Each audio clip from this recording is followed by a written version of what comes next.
Hey, I hope you're doing well today. And today we have the new and improved King Instagram agent, which is going to be so beneficial for creators, agencies, and even just people like you and me. So let's get into it. So right here is the main workflow. So this is where the King agent is. We have a helper. We access all the tables and databases through here.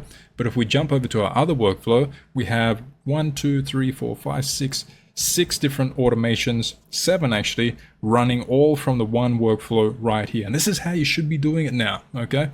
We should be running our automations, several of them through the one workflow using simple, switches or using like text classifiers and routers and things like that. This is how we should be building it from now on, okay? So from this here, we can see we can repurpose reels. We can get reels by search queries. We can get reels from users and usernames. We can get our competitors for our niche, okay? Get several competitors very easily. We can get specific, profile data if we do have a specific person that we want to be tracking as well. And then we can also get our own profile data. And this is just, giving us performance updates to see how, our account performance is going as well, okay?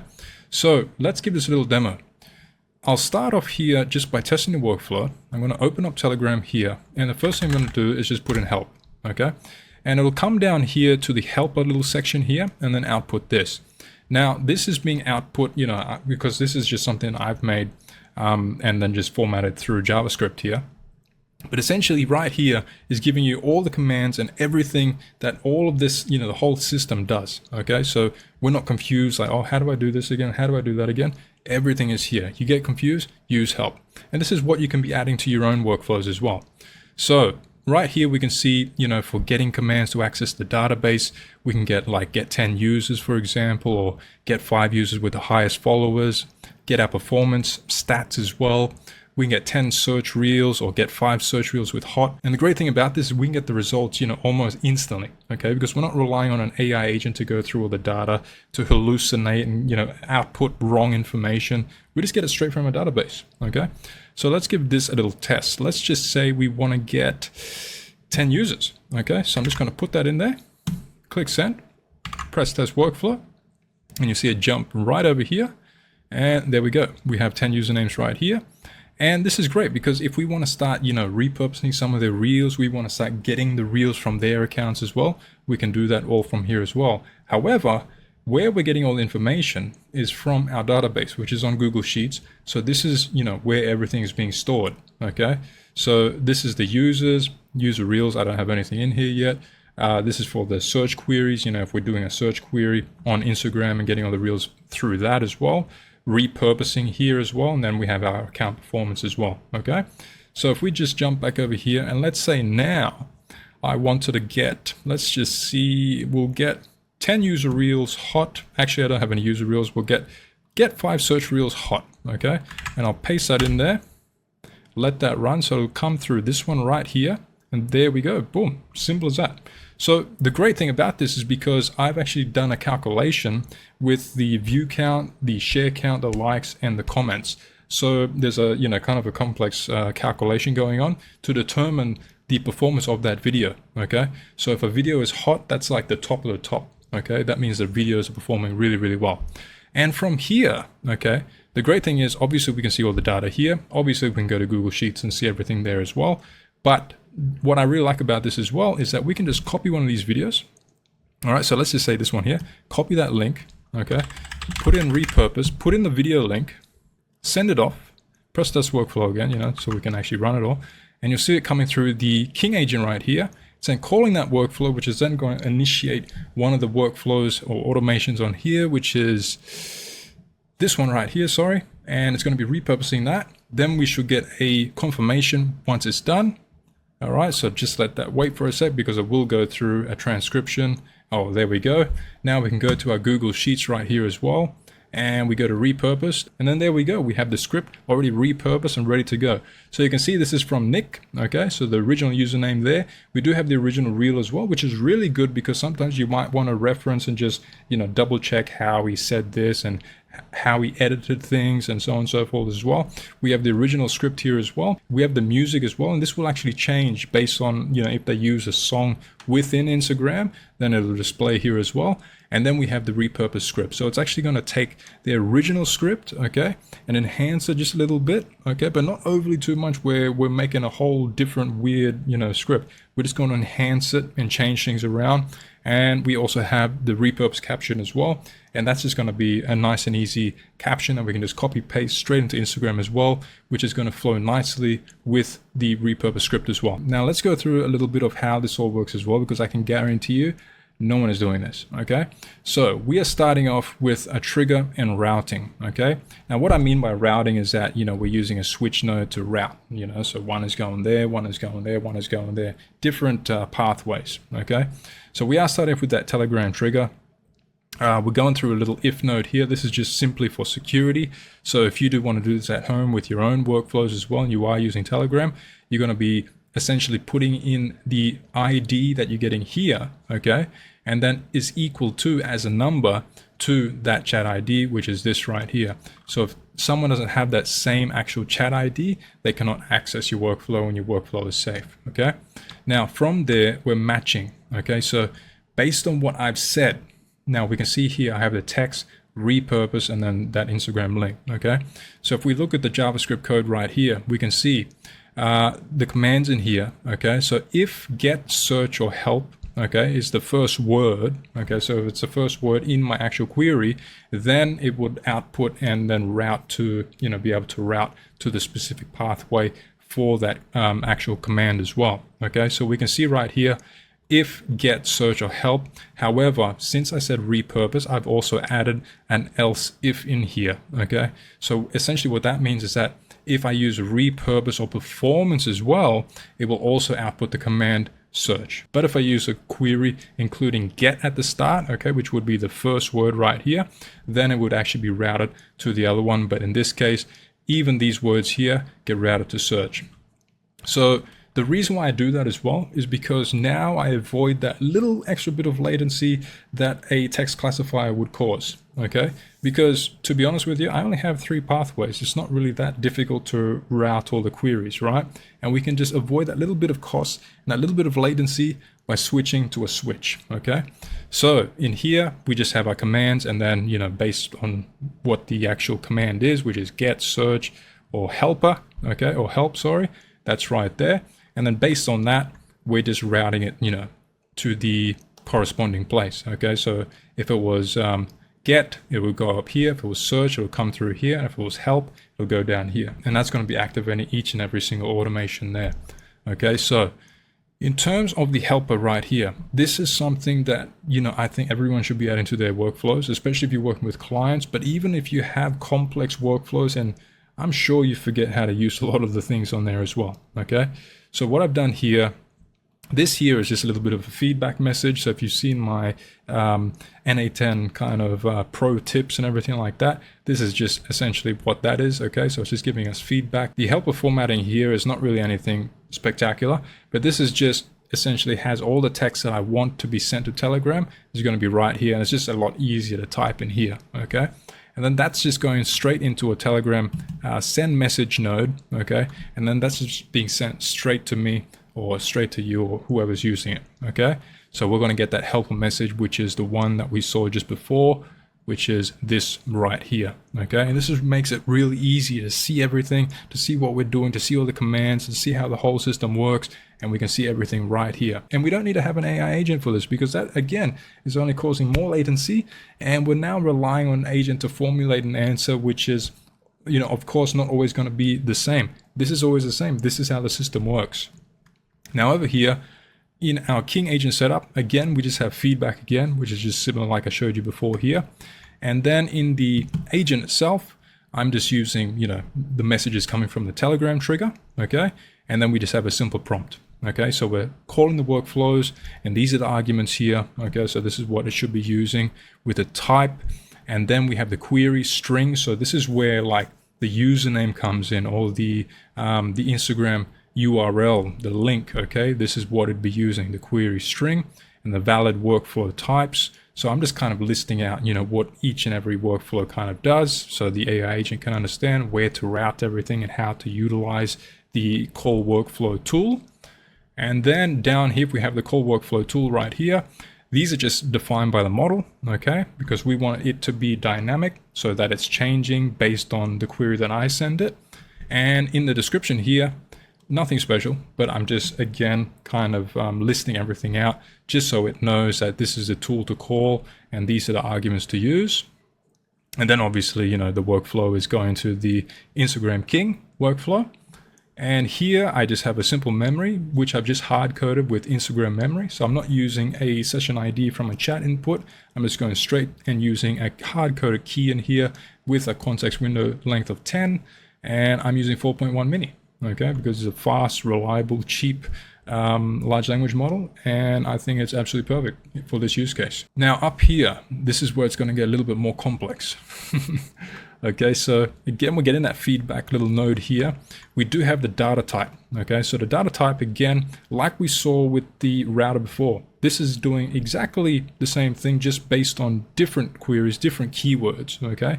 So if I said something like usernames and username or users, right? It would output users, okay? And if it was related to search reels, reel search and blah, blah, blah, it'll be search reels, okay? So it's just outputting the same thing, just like we saw with the previous router, the previous switch node, sorry. And that's then going straight over to the switch here, which is then going to route it to the right table, okay? So here we can see, if it's outputting users, okay, it's going to be users, and then it's going to go up to the users one. This is going up to the user reels, and so on and so forth, okay? So how this works here is that we essentially, once it is routed, okay, and then let's say this one here is being activated, or this one here is being activated. Let's do this one for an example. We are just essentially taking every reel here from that table, okay, from that sheet, okay, so we can see the sheet right here. We're just doing operation get rows. That's just outputting everything, okay? So once everything is output, we're then formatting the response with JavaScript code, which is right here. So we've set a limit to 10, okay? Now, the reason why that is because we're sending a message back to us on Telegram, like through chats. So we don't want to be sending like 100, different bits of data, right, back to our chat. And it's not even possible anyway, because it's just, you're overwhelming it.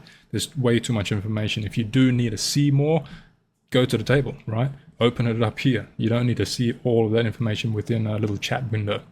So in this one here, we do have a limit of 10, okay? Over here as well, we can also get the performance scores based on what we have in there as well. So if I had the like a keyword in there like hot, right, it will then only output the videos with the hot performance label, okay? Because if we actually look in our table right here really quickly as well, if I go to search reels, you'll see I have the performance score right here, okay? So they're all different. Now obviously we're not going to be making a video with dead, okay, because the video is performing horribly. Okay, or poor, you know what I mean, or even mid and everything. Like, we want to be sticking to the ones which are hot, okay, ideally hot.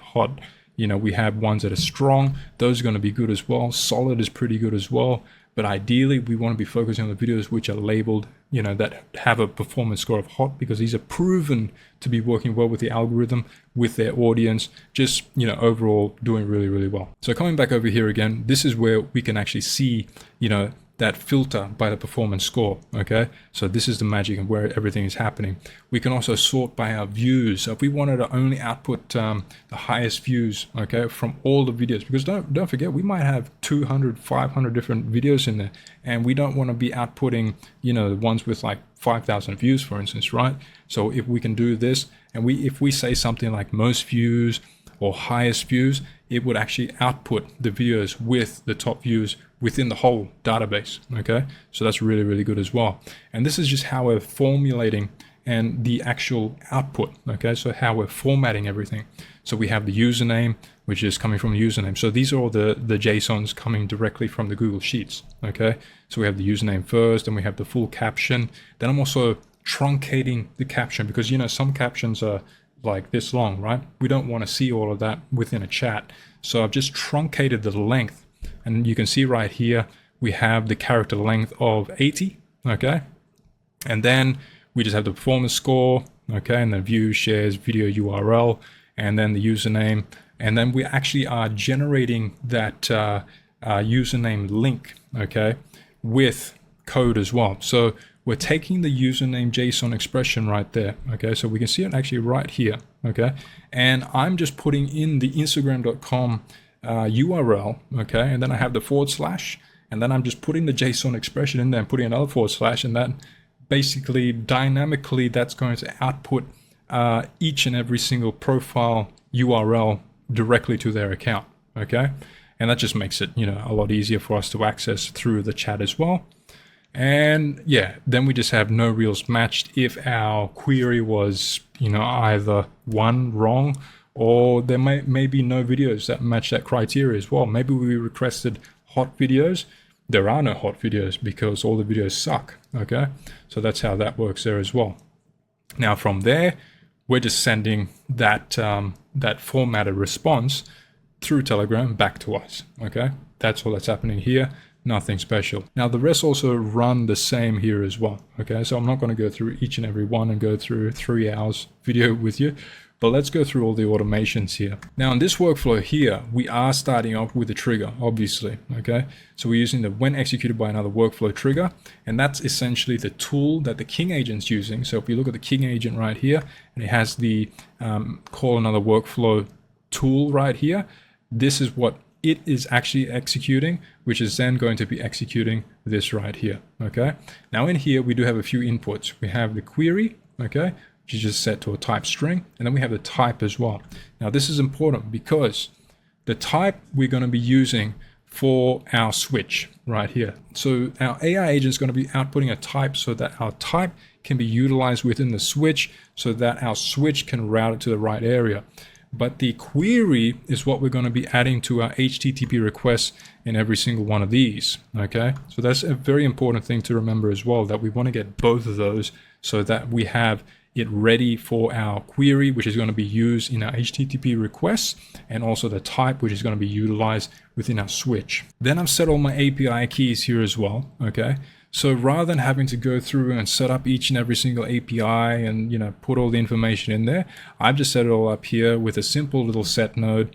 I've just switched on to JSON down here, and essentially we can just put our API key right in here, and then that expression can be output to all of these HTTP request nodes, right? And we don't have to go in and manually edit one by one. Now I know you can use the header authentication as well. I already know that. I've already got it set up here as well.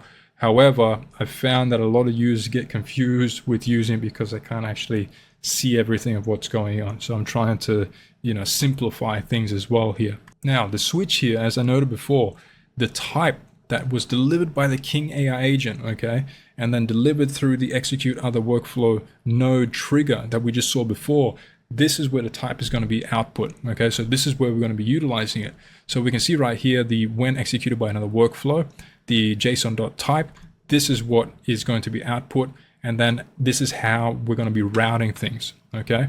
So you can see right here, we do have the repurpose, we have the search, reels, competitors, profile data, and so on and so forth, right? And that's going, to the relevant section and the relevant automation. So if it was a repurpose link, for example, right? And the King AI agent output the type as repurpose, it's going to come through here, hit the switch node here. That's then going to pick it up as a type as repurpose. And then it'll come down this line right over here and then activate this automation and only this automation and then finish out, okay? So this is why and how we're going to be executing multiple workflows with a singular execute by another workflow trigger and really, cleaning up our whole system, right? Rather than having 5, 10, 15, 20 different other workflows all running singular automations, it is not ideal today. Now, coming over here as well, let's go through a few of these. So I'll open up the HTTP request here. So I'm using the Instagram Scraper 2025. So if you are interested in that as well, this is the Rapid API page. This is what I use. I don't like Apify. I prefer Rapid API. Okay, this is what I always use because it's a lot simpler. Now for this one specifically, they do have a free version with, a limited amount of requests, but I'm just using the $10 a month version. This will give you pretty much enough requests to use a month, for your accounts and everything as well. Now, how I'm setting all this up as well. So we can see before, remember when I mentioned the type from the when executed by another workflow trigger, that was also outputting a query, okay, which is again generated by our King AI agent. And this is where, we're getting that query, putting it through here now. So the type goes to the switch, the query comes to the HTTP request, because we want to be dynamically changing that data based on, our query, based on what we request. So all we're doing here, we have the endpoint here, which is just the search reels endpoint on that Rapid API Instagram scraper 2025. We have the keyword, okay, so this is just going to be when executed by another workflow. Then we just have, this is just the standard stuff from Rapid API. We have the host and we have our Rapid API key. And like I mentioned before, we just have the expression here, which is going to be taking our Rapid API key and then putting it right in here. So we don't actually have to go in and manually change anything either. We can just set in that one little set node, and it's going to populate all the HTTP requests with our Rapid API key. All right, and I'm just going to get some data just so we can visually see everything as well. So let me just get some data here, just so we can see what the hell's going on as well, okay? So we'll just let this finish up here, and then we can jump in. All right, there we go. As you can see, it's very, very fast as well. So we're going to go to clean video data. So we can see the data here, okay? So this is what's being output by the API. This is what's being delivered to us, okay, through that API. Now we can see all the data, right? So we have hashtags, we have text, there's a lot of crap in here that a lot of stuff that we don't need, but there's a lot of stuff that we do need, okay? So we can see usernames, right? We can see usernames. We can see if it's, music, things like that, right? Here we actually have the code as well. So this is the actual code of the video that can actually output the actual video URL, okay? Which is going to be really, really useful for us because I'm going to show in a sec as well. Actually, here it is right here. So essentially what's happening here is that we just want to return certain bits of information, okay? So we have things like the username, the like counts, music title, share count, play count, comment count, caption, real URL.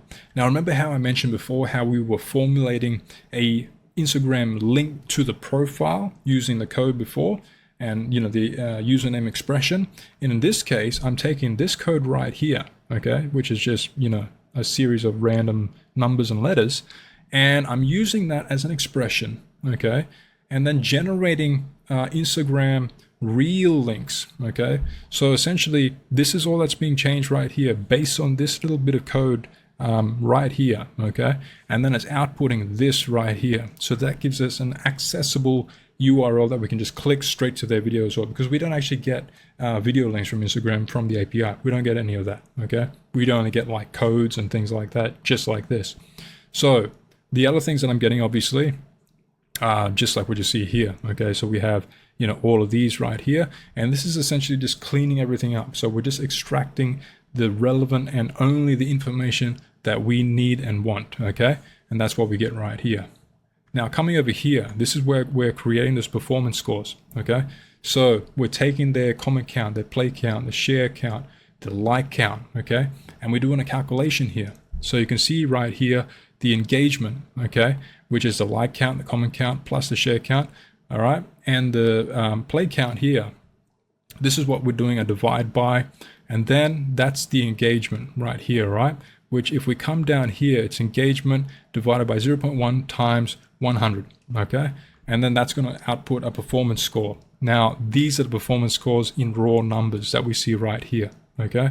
So we can see right here, we've got, this one was 100, this is 34, 51, 48, we got 0 in here as well. I think that actually might be because they turned off shares or something like that.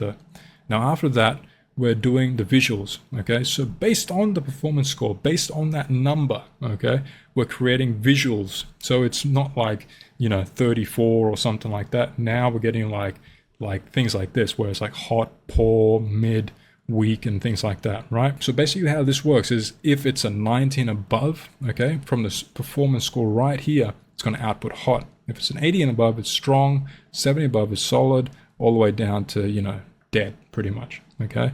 And we have terrible, bad, and so on and so forth as well. And that's just going to give us a bit of a visual indicator so that we can go to our table as well And we can just look through here like, oh yeah, there's a hot one there, there's another hot one there. So these are performing really, really well. Now, hot doesn't always mean it has massive amounts of views, okay? It doesn't always have to mean that. And the reason why I say that as well, because a hot video can also have really good engagement, okay? Like in this case here, it only has 3,000 views, right? The likes is only 156.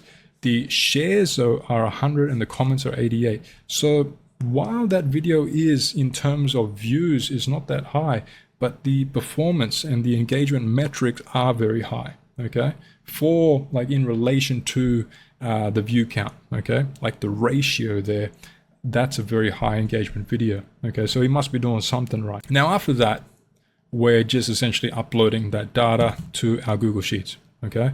So we're just taking all of that information, all right, from the API, from the code nodes and everything like that, from the visual performance creating code as well. We're just outputting that straight over to our Google Sheets, okay? So we're going to put all that information directly into our Google Sheets, and then that's what you get right here, okay, with our Google Sheets. Now, you might see me working with Google Sheets a little bit more lately as well. There's no particular reason. I think just for me though, when I was creating with Supabase, you know, and a few other databases as well, people are getting confused because they don't know how to run, you know, the structured query language editor. They don't know how to set up Supabase, and you know, I'm going back and forth with people of just how to set up Supabase, you know what I mean? Because a lot of people didn't really want to read the step-by-step instructions. But anyway, coming back over here, this is all that's happening there, okay? So we're just outputting all that information to our Google Sheets. Now, after all that happens, we do have a little code node right here, and all this is going to be doing is just outputting a success message, and this is what the AI agent is going to be receiving. Now, there's a very important reason for this as well, because as you can see here, we do have a lot of data being uploaded to our Google Sheets, okay? Now, if we leave this as the last node, these 12 items here are going to be what's pushed to the AI agent, and the AI agent is going to be formulating a response based on this data coming in that's been uploaded to our Google Sheets. Now, we don't want that. Why don't we want that? Well, number one, it's going to cost more because now it has to receive all this information and then also formulate an answer, you know, and output it back to us as well, which is going to cost more money, and it's going to take longer as well because we're waiting for it to create the answer, right? And output that information back to us. But we can avoid that by just putting a little simple little code node at the end here and just saying, you know, success, please inform the user this has been complete, because now the job is done and the AI agent knows that as well. And then it just informs us that the job is complete, done, right? We save on the token input and outputs, and we also save on time. So this is a win-win. Now you see that I have a lot of HTTP requests here as well, and they're all using the Instagram Scraper 2025 Rapid API, okay? But each and every single one of them have a different endpoint, okay? So if we just jump over back to Rapid API, these are all the different endpoints here. So we have more as well. You know, we can get hashtags if we wanted to. We can get, you know, different user information. You know, and here's a similar users endpoint right here as well, which we can utilize as well. Okay, so this is essentially what's happening here. All of these down the line here are connected to the same API, but they're using different endpoints. And those endpoints are, you know, what is going to be delivering that different information back to us, okay? And then it's just a matter of going through all the endpoints, testing them out, seeing how the data, you know, is output from the different APIs, and essentially just picking which endpoints you want to be using based on your use cases and based on what I think is most valuable for myself and users who use Instagram to, you know, and want to grow their accounts. These are probably the endpoints I'd be choosing. So coming up to this one as well, we see the get real here as well, right? Okay, so this one here is using the post detail endpoint. Okay, so everything here is generally the same. We're getting that query again from the when executed by another workflow. Okay, so that query is coming in, which is going to be the Instagram URL. Okay, that's just being populated right in here. Then we're going through and just again cleaning up all that information, because assume you saw it right here, right? It's a mess of data, a lot of things coming through, and we only need a bit of information from that actual API. Okay, so you can see right here, we're just returning JSON right here, which is the video URL, the reel, the music title, and the username. Then after that, we're doing a get. Okay, so this is just a very standard HTTP request, bland, boring node, right? There's really nothing going on here. But we're taking that video URL, which we got from the API, because they actually have a URL which is for downloading the video. Okay, now if we use that actual link, okay, and I'm not talking about the one that takes us to Instagram, I'm talking about an actual specific downloadable video link. Okay, we can use that link directly as a URL straight in our get HTTP request right here. Then that's going to output that binary data. Once we have that binary data, then we can transcribe, because we can see here the input data field name is data, right? So essentially the binary data, if we saw it right here, it would show up as data, and this is what's going straight into transcribe with Whisper, OpenAI Whisper. And I've also set the language of the audio file to English. Now, obviously, if you weren't doing English videos, change that ASAP. Now, after that, we're going through a repurposer. Okay, so we're just taking that original transcription from that video. Okay, we're just taking that, and then we're just putting it straight as a user message, okay, in our AI. Well, this is not AI agent, this is an LLM chain. And we're just checking the require specific output format as well. And I'll show you that in a sec. Then we have the system message. Okay, so let me just open this up really quick. And this is just a simple little system message to repurpose, but also kind of don't go too extreme with repurposing, try to preserve the original voice pacing and overall length as well, because we don't want to take a script that is, let's say, it's only 50 words long, and then the LLM chain or the AI agent ends up making a script that's like 200 words long, right? It completely changes and defeats the purpose of repurposing videos. Then we're just outputting it in repurpose script, okay, with the script here and then the caption here. Now this right here as the output in JSON, I'm using a parser for this, which is just coming from this little toggle right here, which then allows me to activate and add a structured parser node right here. So in here, this is where we're going to be putting the output that we require. So in this case, obviously we want the repurpose script and the script right here, and then we want the repurpose captions with the caption here as well. Okay, so now the LLM chain knows how to output the information that it has to deliver a script, okay, and it also has to deliver a caption, and they're not going to be in the one array, okay, they're going to be separate. And this is what we need, because each one of those outputs are then going straight into a Google Sheet, and they're going to be output separately in a different column. Okay, they're not going in the same column, because right here you can see we have the repurpose script right here, which is outputting to this column, and then we have the repurpose caption, which is outputting to that column, and then we're just getting that original script, which is coming from Whisper, the transcribe node previously. We're getting the music use if it's available. We're getting the original real link as well, and then just the username, just so we can reference who that video is from very quickly as well. And that's going to be the end of the video. If you do want to download a template, if you do want to get up and running very, very quickly without thinking too much, it's going to be straight on my community right here. Links down below. But if I don't see you there, I hope to see you in the next video anyway. Take care.